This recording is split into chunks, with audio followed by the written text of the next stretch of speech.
कराची का रुख करते हैं। लियारी बगदादी में 5 मंजिला इमारत मुनहदिम, 7 अफराद जाम हक, 12 जख्मी। इमारत के मलबे में 25 से 30 अफराद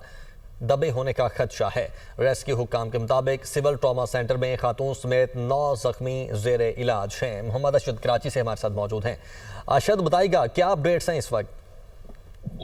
जी देखिए, जैसे कि आपने बताया, इस अफसोसनाक वाक़े में आज सुबह जो पेश आया लियारी में, जहाँ पे एक रिहायशी इमारत गिरने का वाक़या पेश आया, इसमें अब तक 7 अफराद जो है वो जाँ बहक हो चुके हैं, जबकि 12 अफराद के ज़ख्मी होने के हवाले से जो है अस्पताल इंतज़ामिया की जानिब से बताया जा रहा है। जबकि रेस्क्यू ऑपरेशन की अगर हम बात करें तो ये रेस्क्यू ऑपरेशन इस वक्त भी जारी है। वहाँ पे SBCA समेत रेस्क्यू 1112 और दीगर जो एहलकार हैं रेस्क्यू के, वो वहाँ पर मौजूद हैं और रेस्क्यू की सरगर्मियाँ जो हैं वो तेजी के साथ जारी हैं। कोशिश ये की जा रही है कि दिन की रोशनी में ही जो है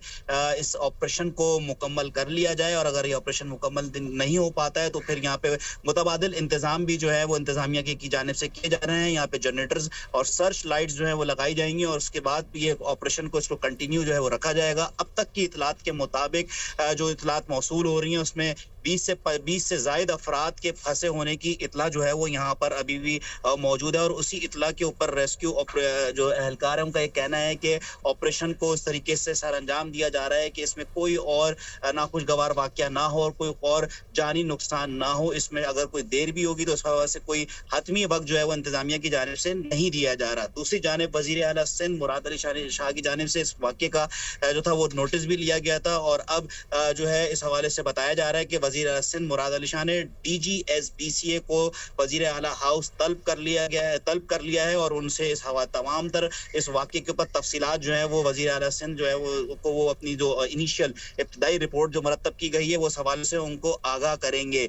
जो DG SBCA है उनका ये कहना है कि 2022, 2023 और 2024 में मुनद्दम शुदा इमारत को खतरनाक करार दिया गया था। इसके अलावा मुतासरा इमारत खाली करवाने का नोटिस भी जारी किया गया था, जबकि एक हफ्ते कबल मुतासरा इमारत के मकीनों से बात भी हुई थी कि इस इमारत को खाली कर दिया जाए। 4 खानदान ऐसे थे इस इमारत में जो रिहाइश पजीर थे जिन्होंने इस इमारत को खाली कर दिया। तमाम दीगर जो थे उनकी जानिब से ये मुतालबा किया गया कि उनको कोई मुतबादिल जगह जो है वो रिहाइश के लिए फराहम की जाए। इसके ऊपर डेडलॉक था और इसी की दरमियान जो है ये एक अफसोसनाक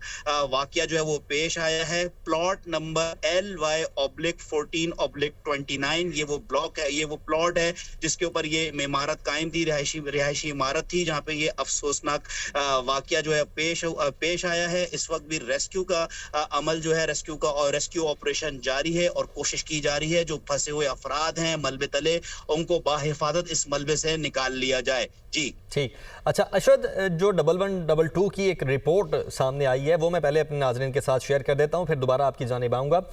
तो 1112 रेस्क्यू की जानिब से एक रिपोर्ट मुरतब कर ली गई है जो अब तक तमाम सारी सूरत हाल सामने आई है, और इस रिपोर्ट के मुताबिक इमारत मुनहदिम होने की इतला सुबह 10:53 पर सेंट्रल कमांड एंड कंट्रोल को मौसूल हुई। रेस्क्यू 1112 की 5 डिजास्टर रिस्पॉन्स व्हीकल्स, 2 स्नॉर्कल और मुतअद्दिद एम्बुलेंस जाए वकुआ पर मौजूद हैं। मुतल्लिका इदारों से राब्ता कायम करके क्रेन्स और लिफ्टर जाए वकुआ पर पहुंचा दिए गए और रेस्क्यू 1112 के 100 से ज्यादा एहलकार जाए वकुआ पर मौजूद हैं। जगह जगह रास्ते ब्लॉक और नेटवर्क के बाइस रेस्क्यू ऑपरेशन में मुश्किलात का सामना है। अब तक 7 अफराद जाम हक और 12 जख्मियों को रेस्क्यू कर लिया गया है। रेस्क्यू 1112 की एम्बुलेंस में जख्मियों को इब्तदाई तिब्बी इमदाद भी फराहम की जा रही है और मलबे से मजीद अफराद निकालने का अमल ताहाल जारी है और क्लियर होने तक कार्रवाई ये जारी रखी जाएगी। इसके साथ साथ ये भी कहा गया है कि टीम तमाम मुमकिन वसाइल को बुरुए कार लाकर सूरत हाल पर काबू पाने की मुकम्मल कोशिश कर रही है। अच्छा अशद, ये बताइएगा कि चलें जो जख्मी होने वाले अफराद हैं उनकी तादाद 7 है, अभी तक जो कन्फर्म हुई है 12 जख्मी हैं, 19 अफराद, मजीद कितने अफराद का तखमीना है जो कि इस जो मलबा है उसके नीचे मौजूद हैं? हाँ जी, देखें अभी तक की जो इतलात मौसूल हो रही हैं, जो बताया जा रहा है, जो इलाके के लोग थे जो वहाँ पे रेस्क्यू काम की उनसे बात हुई कि यहाँ पे कितने अफराद रिहाइश पजीर थे, तो एक अंदाजा ये बताया जा रहा है कि 2 दर्जन से जायद अफराद जो हैं वो इस मलबे तले दबे हुए हैं। और यही वजह है कि जिस तरीके से ऑपरेशन किया जा रहा है इसको बड़े टेक्निकली इस ऑपरेशन को जो है वो सर अंजाम दिया जा रहा है और जो रेस्क्यू 1112 के एहलकार बिल्कुल यहाँ पर मौजूद है और उसके साथ साथ यहाँ पे जो SBCA Sindh building control authority, उनके जो मुतालिका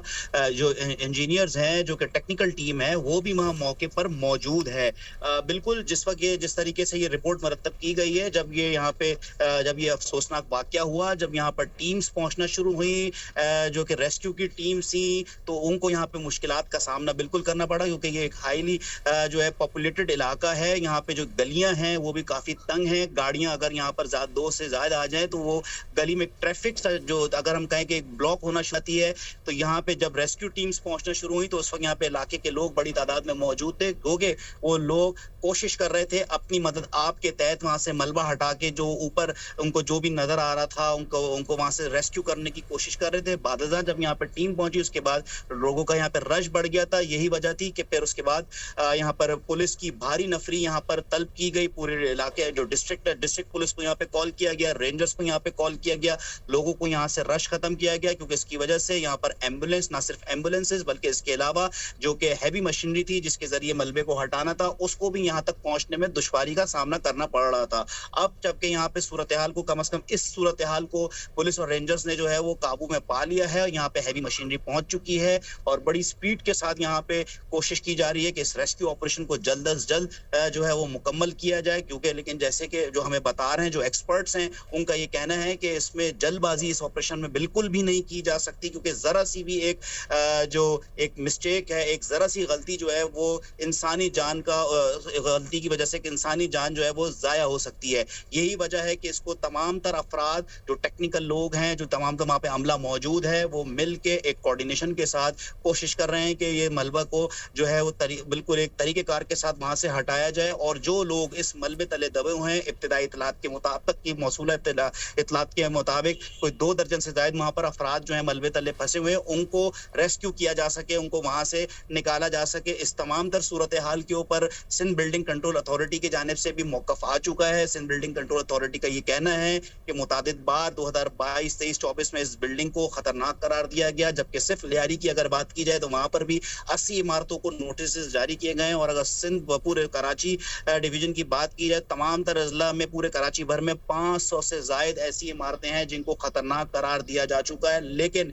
जब दुनिया टीवी से गुफ्तगू ने जब उनसे बात की थी जो DGSBC हैं, तो उनका यही कहना था, उनका मौक़िफ़ ये था कि एक हफ्ते कबल तक इस इमारत के जो रिहायशी हैं उनसे SBCA की टीम बातचीत कर रही थी कि ये बिल्डिंग खाली कर दी जाए, लेकिन उनकी जानिब से मुतालबा यही रखा गया था कि उनको कोई मुतबादिल जगह जो है वो फराहम की जाए। अब क्या मुतबादिल जगह उनको फराहम की गई नहीं की गई, उस पर उनका कोई क्लियर जो था मौक़िफ़ उनके जानिब से पेश नहीं किया गया। उन्होंने कोई क्लियर उसके ऊपर बात नहीं की। अलबत्ता ये जरूर उन्होंने कहा कि पॉलिसीज जो हैं वो बनाई जा रही हैं। तो अब सूरत हाल जो है वो यही है कि लोग पहला लेकिन अशद, यहाँ पर अब एक पॉइंट ये भी है कि जब इस तरह की कोई सिचुएशन क्रिएट होती है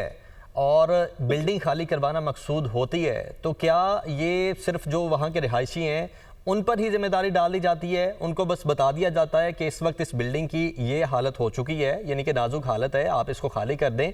या किसी किस्म का कोई प्रेशर यूज़ करके या फौरी तौर पर कोई इमरजेंसी डिक्लेयर करके उसको चाहे बाई फोर्स उसको खाली करवाया जाता है? कोई पॉलिसीज़, कोई SOPs, चाहे वो DC ऑफिस के हों, कुछ ऐसा आपके नॉलेज में है? हाँ जी, देखें, बिल्कुल बाय फोर्स उस जगह को, उस बिल्डिंग को, उस इमारत को खाली कराया जाता भी है और कराया जाना चाहिए भी। जब हमारी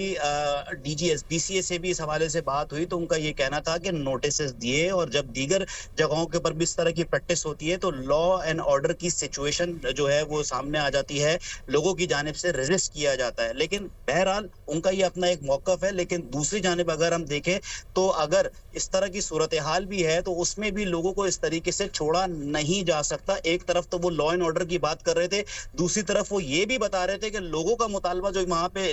जो वहां के उस बिल्डिंग के मकीन है, उनका मुतालबा ये था कि उनको कोई जो है मुतबादिल जगह दे दी जाए, चाहे आर्जी ही सही, लेकिन उनको एक जगह दी जाए जहां पे वो रह लें, उनका कुछ बंदोबस्त हो जाए। कि वो ऐसे तो नहीं हो सकता था कि ये उनका ये मौक़िफ़ था कि उनका जो मकीन थे बिल्डिंग के, कि उनको बिल्डिंग छोड़ के ऐसे ही बाहर आ जाएं। तो ये एक डेडलॉक सा की सूरत हाल थी जिसकी वजह से उसमें ये डिले होता रहा, और फिर ये इसी में ही इस तरह की सिचुएशन में कोई लॉ या SOP या कोई पॉलिसीज इबहम की सूरत में हम देख सकते हैं, कोई फिक्स नहीं है कि इस तरह की सिचुएशन में क्या होगा। देखिए, पॉलिसीज बिल्कुल क्लियर हैं, हर चीज के रूल्स बिल्कुल बने हुए हैं और बिल्कुल रूल्स यही हैं, पॉलिसीज भी यही हैं कि उस जगह को जो भी डेंजरस करार दी गई है उसको खाली करा लिया जाए। लॉ एंड ऑर्डर की जो सिचुएशन आती है, और फिर चाहे मुतबादिल जगह का जो मुतालबा है situation उसका क्या करना है? जो लॉ एंड ऑर्डर की सिचुएशन भी आती है जी तो जी। उसमें भी अगर आ रही है तो फिर भी बाय फोर्स जगह को तो खाली कराना ही होगा। जो भी कंसर्न अथॉरिटीज हैं, क्योंकि किसी को मरने के लिए तो नहीं छोड़ा जा सकता, किसी को ऐसे तो नहीं छोड़ा जा सकता कि अगर कोई खुदकुशी करना चाह रहा है तो उसको खुदकुशी करने दे दी जाए। ऐसा तो कोई दुनिया भर के भी किसी कानून में कहीं पर भी इस तरह की चीज नहीं होती, और इंसानियत भी यही होती है कि उस चीज को उसको रेस्क्यू किया जाता है। ये तो फिर अभी इतना बड़ा एक वाकया हो गया, तो इस पर जो डीजीएसबीसी है उनकी तरफ से कोई क्लियर अभी तक, जो मैंने ऐसे आपसे अर्ज किया, कोई उनके जानिब से इस तरह की कोई बात नहीं की गई कि भाई अगर उनकी जानिब से कोई इस तरह का मुतालबा आया भी था, मुतालबा था और जायज मुतालबा था, तो उसको पूरा क्यों नहीं किया गया। ये बहरहाल एक बहुत बड़ा सवालिया निशान है, और इसी तमाम तर बातों के ऊपर, इन तमाम तर एस्पेक्ट्स के ऊपर एक जामे जो है वो तहकीकाती कमेटी बनाई जा रही है। हमेशा की तरह जब भी इस तरह के वाकयात हुए, एक और भी एक एक्शन और और भी हो गालबन गया कि 3 यहाँ दिन पे में जो ये कमेटी मुतल्लिका अपनी प्रांत रिपोर्ट है तैयार उनको करेगी। उनके लेकिन पॉइंट ये है यहाँ पर कि जो क्या पहले कमेटीज बनती रही हैं, उनकी जो रिपोर्ट्स आती रही हैं, उन रिपोर्ट्स के बाद कुछ होता रहा है? अगर कुछ होता रहा है तो आज शायद ये सिचुएशन ना होती। जी देखिए, जो पहले की कमेटियां बनी, उनके जो भी उनके जो उन्होंने उसमें फाइंडिंग्स आई, उसके ऊपर यकीनी तौर के ऊपर जबानी जमा खर्च तो कुछ ना कुछ